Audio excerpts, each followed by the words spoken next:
Good morning to all, dear student. Now today we are going to revise our rest of the topics from chapter number 3, that is variation in shelters. First of all, we start from long question answer because short question answer तक हम लोगों ने revision कर लिया था. What information do we get from Bhimbetka rock shelters? Bhimbetka rock shelters से किस तरह का इन्फॉर्मेशन हम लोगों को मिलता है? What information do we get from Bhimbetka rock shelters? तो भीमबेटका रॉक शेल्टर से उस समय के लोगों के लाइफ का, उनके द्वारा यूज़ किए जाने वाले टूल्स का, उनके एक्टिविटीज़ का, ये सारी चीज़ का पता चलता है.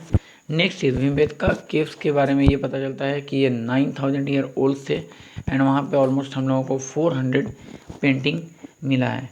किसमें से? तो टोटल 700 भीमबेटका शेल्टर से. List the changes that occurred in the life of man when he become a food producer. कहता है जब ह्यूमन बींग्स, जब पीपल फूड गैदरर से फूड प्रोड्यूसर बन गए तब उनके लाइफ में कैसे चेंजेस आया. तो ऑब्वियस बात है, लोग खेती करना सीख गए. They are more familiar about agriculture and also they are live a settle life. जहाँ वो लोग केव में रहते थे, गुफा में रहते थे, जगह बदलते रहते थे, चेंज करते रहते थे, वो सेटल्ड लाइफ रहने लगे, सेटल्ड लाइफ सस्टेन करने लगे. नेक्स्ट इज पहले लोग हंटर थे एंड फूड गैदरर थे. अब वही लोग हंटिंग की जगह फूड प्रोड्यूसर बन गए. इट मीन्स वो लोग क्रॉप एंड सीरियल्स का प्रोडक्शन करना शुरू कर दिए. नेक्स्ट इज पहले लोगों का सिर्फ 2 ही ऑक्यूपेशन था, एक हंटिंग करना और दूसरा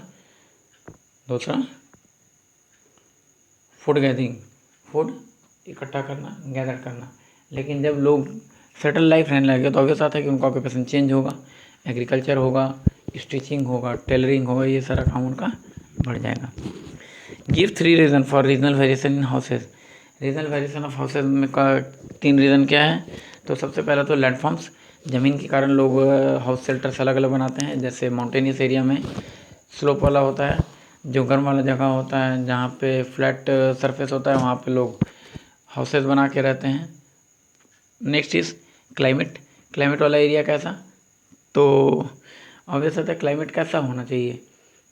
अर्थक्वेक एरिया में लोग स्टिल्ट हाउस बना के रहते हैं, सॉरी बैम्बू और वुडन हाउस बना के रहते हैं. वाइल्ड एनिमल्स वाले एरिया में या फिर जंगल वाले एरिया में लोग स्टिल्ट हाउस बनाते हैं. नेक्स्ट इज़ विलेज वाले एरिया में लोग मड हाउस बना कर रहते हैं. तो ये सारा कुछ क्या है? According to climate. And next is material available. जैसा मटेरियल अवेलेबल है वैसा, जैसे विलेज में मिट्टी बहुत ज़्यादा अवेलेबल होता है, उस समय वहाँ पे लोगों को कंक्रीट, सीमेंट एंड बार्स ये सब अवेलेबल नहीं होता है. बार कहने का मतलब जो लोहा का छड़ होता है वो, जब वो अवेलेबल नहीं होगा, बहुत ज़्यादा मिट्टी और ईंटा अवेलेबल होगा, तो लोग ईंट और मिट्टी से बना हुआ घर में रहते हैं. What are the responsibilities of a good neighbour. Good neighbour का रिस्पॉन्सिबिलिटीज़ क्या है? तो सबसे पहला जो होगा वो होगा कि अपने नेबर्स का ख्याल रखना, ताकि हमारे वजह से उनको प्रॉब्लम ना हो.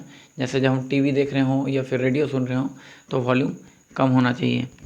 एंड नेक्स्ट इज़ रात के टाइम पे किसी भी तरह का जो साउंड प्रोड्यूसिंग इक्विपमेंट्स है वो यूज़ नहीं करना चाहिए, जैसे washing machine, mixer grinder, vacuum cleaner, ये सारा कुछ. Next is we must inform our neighbours in advance if we would having party. अगर हम किसी तरह का कोई पार्टी ऑर्गेनाइज़ करते हैं तो हमें अपने नेबर्स को इन्फॉर्म करना चाहिए कि आज रात हमारे यहाँ पार्टी होगी, तो आप थोड़ा सा आप भी अंडरस्टैंडिंग कर रखेंगे और हम भी अंडरस्टैंडिंग रखेंगे, मतलब हम साउंड कम रखेंगे, आपको उससे इनवाइट या आप उससे डिसअपॉइंट नहीं होंगे, क्योंकि पार्टी सिर्फ आज भर के लिए ही चलने वाली है. तो इस तरह का अंडरस्टैंडिंग होना चाहिए. And always be ready to help your neighbour in case of an emergency. Neighbours को अगर इमरजेंसी में किसी काम के लिए किसी चीज़ की ज़रूरत पड़े तो हमें हमेशा उनके हेल्प को प्रिपेयर रहना चाहिए.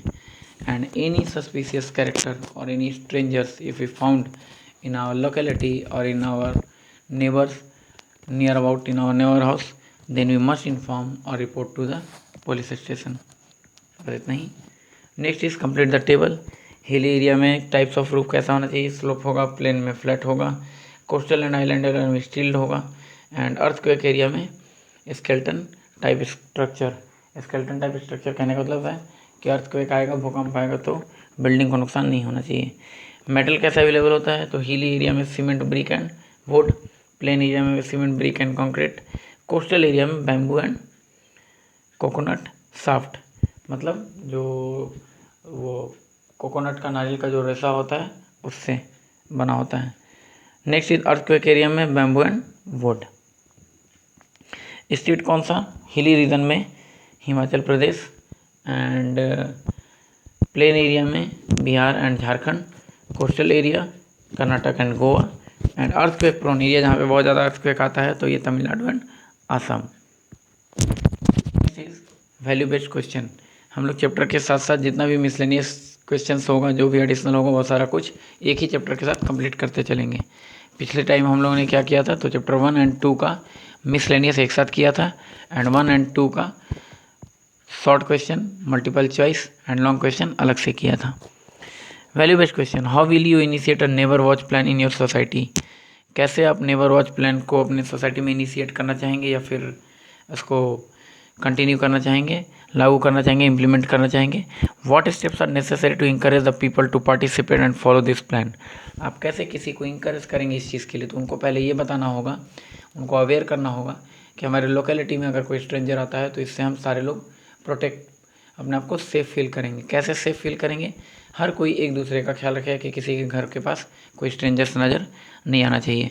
And this process is known as neighbourhood watch plan. List 2 qualities that you would require to make the project a great success. List 2 qualities that you would require. कौन सा 2 क्वालिटी का requirement है किस चीज़ के लिए? To make the project a great success. Make the project a great success. Project कहने का मतलब the project is this one. Neighbourhood watch plan जो आप लाना चाह रहे हैं अपने सोसाइटी में, वो कैसे सक्सेस होगा? तो सबसे पहला 2 quality, we must aware about the strangers और सस्पिशियस पर्सन। सस्पिशियस पर्सन के लिए हमको सबसे पहले अवेयर रहना होगा, and we must have the contact number of police station, और we must contact to our near police station. ये 2 क्वालिटीज़ होनी चाहिए। एंड कुछ क्वालिटीज़ और भी हो सकता है, that we have must strong bonds between our neighbours. हमारे नेबर्स के बीच में हमारे साथ एक क्लोज बॉन्ड होना चाहिए, एंड अंडरस्टैंडिंग रिलेशनशिप भी होना चाहिए। Okay, next is map skill. 2 state where the house boat are used. कौन सा ऐसा 2 स्टेट है जहाँ हाउस बोट यूज़ होगा? तो जहाँ पे रिवर एरिया ज़्यादा होगा वहाँ पे जम्मू एंड कश्मीर में एंड केरल में, जो कि केरल तो कोस्टल आइल एरिया है, एंड जम्मू एंड कश्मीर यहाँ पे डल झील है, डल लेक है। 1 group of island of Indian union. Indian union का कोई एक ग्रुप ऑफ आइलैंड बताना है। अंडमान एंड निकोबार जो है वो ग्रुप ऑफ आइलैंड्स है। कैसे?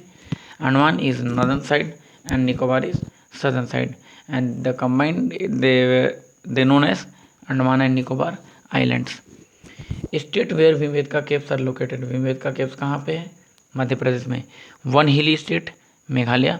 1 state situated along the Arabian sea, that is Gujarat. Arabian sea से सटा हुआ एक स्टेट का नाम पूछ रहा था।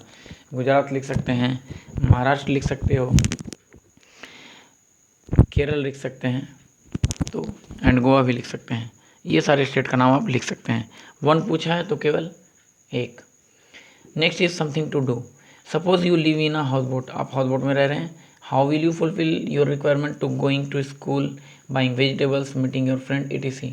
कैसे आप अपने रिक्वायरमेंट को पूरा करेंगे? तो अब साथ हैं हाउस बोट से ही उस रिक्वायरमेंट को पूरा करेंगे।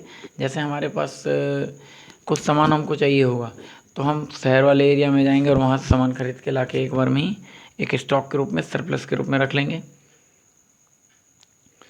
Next is you must have seen huts in slum. हम लोग देखते हैं कि स्लम वाले एरिया में, झुग्गी झोपड़ी वाले एरिया में हट्स बहुत ज़्यादा होता है, झोपड़ी ज़्यादा होता है। What basic amenities are missing from such areas. कौन सा ऐसा ज़रूरत का चीज़ है जो वहाँ से मिसिंग होता है? उनको हेल्थ का requirement, education facilities and medical facilities, sanitation facilities, ये सारे अम्यूनिटीज़ का रिक्वायरमेंट वहाँ पे नहीं हो पाता है। Observe your colony and village and write down the types of houses and materials use to make them. अपने कॉलोनी को, विलेज वाले एरिया को ऑब्जर्व करना है और ये पता लगाना है कि उन लोगों ने घर बनाने में क्या क्या यूज़ किया। तो मोस्टली अब तो लोग जो घर बनाते हैं तो ब्रिक्स का, सैंड एंड बार्स, ये सारे चीज़ का यूज़ करते हैं, कंक्रीट का यूज़ करते हैं।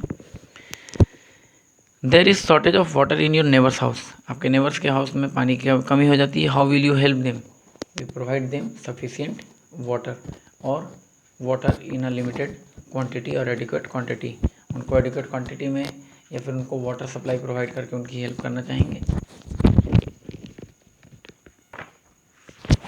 इस चैप्टर में नेक्स्ट हम लोग चैप्टर नंबर 4 शुरू करेंगे। ओके, इस वीडियो को आराम से देखोगे, समझोगे एंड जहाँ ज़रूरत पड़े वहाँ क्वेश्चन आंसर के लिए वीडियो पॉज कर करके आंसर को लिख लोगे। सारे आंसर को एक्सप्लेन किया गया है। Okay, thanks to all of you.